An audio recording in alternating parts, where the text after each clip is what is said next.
সতত হে নদ তুমি পড়ো মোর মনে, সতত তোমার কথা ভাবি এ বিরলে। সতত যেম তিলক নিশার স্বপনে, শুনে মায়া মন্ত্রধ্বনি তব এ কলকলে।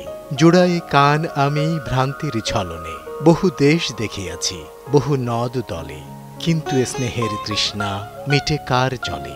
বাংলা কবিতার কপোতাক্ষ নদ কবিতার নাম অনেকেই জানি। আজ জানব সেই কবিতার স্রষ্টা বাংলা সাহিত্যের অমর কবি মাইকেল মধুসূদন দত্তের স্মৃতিবিজড়িত সাগরদাঁড়ির কথা। দক্ষিণাঞ্চলের অন্যতম জেলা যশোরের কেশবপুরে অবস্থিত এই ঐতিহাসিক স্থানটি ইতিহাসের এক জীবন্ত সাক্ষী। জনশ্রুতি আছে 1868 সালে সপরিবারে সাগরদাঁড়ি আসেন মধুসূদন।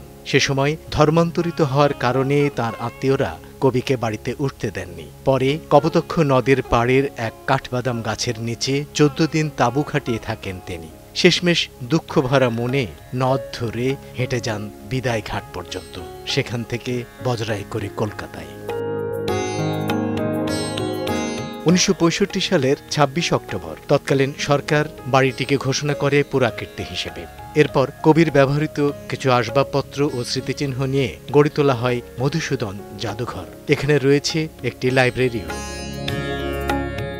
প্রতি বছর জানুয়ারির শেষ সপ্তাহে এখানে অনুষ্ঠিত হয় বিখ্যাত মধুমেলা। এ সময় দর্শনার্থীর ভিড়ে মুখরিত হয়ে ওঠে পুরো এলাকা। বছরের অন্যান্য সময় আসা পর্যটকদের সংখ্যাও কম নয়, তবে এখানে পর্যটকদের জন্য নেই কোনো আবাসন বা নিরাপত্তা ব্যবস্থা।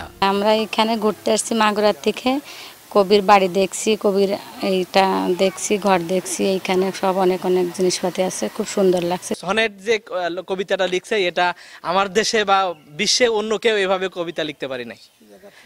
সেই জায়গা থেকে কবির এই ভালোবেসে কবির এই বাড়িটাকে দেখতে আসার জন্য এসে এখানে সুন্দর লাগছে, পরিবেশটাও মোটামুটি সুন্দর আছে, তবে পর্যটনের ক্ষেত্রে যতটুকু প্রয়োজন পর্যাপ্ত নয়। এখানে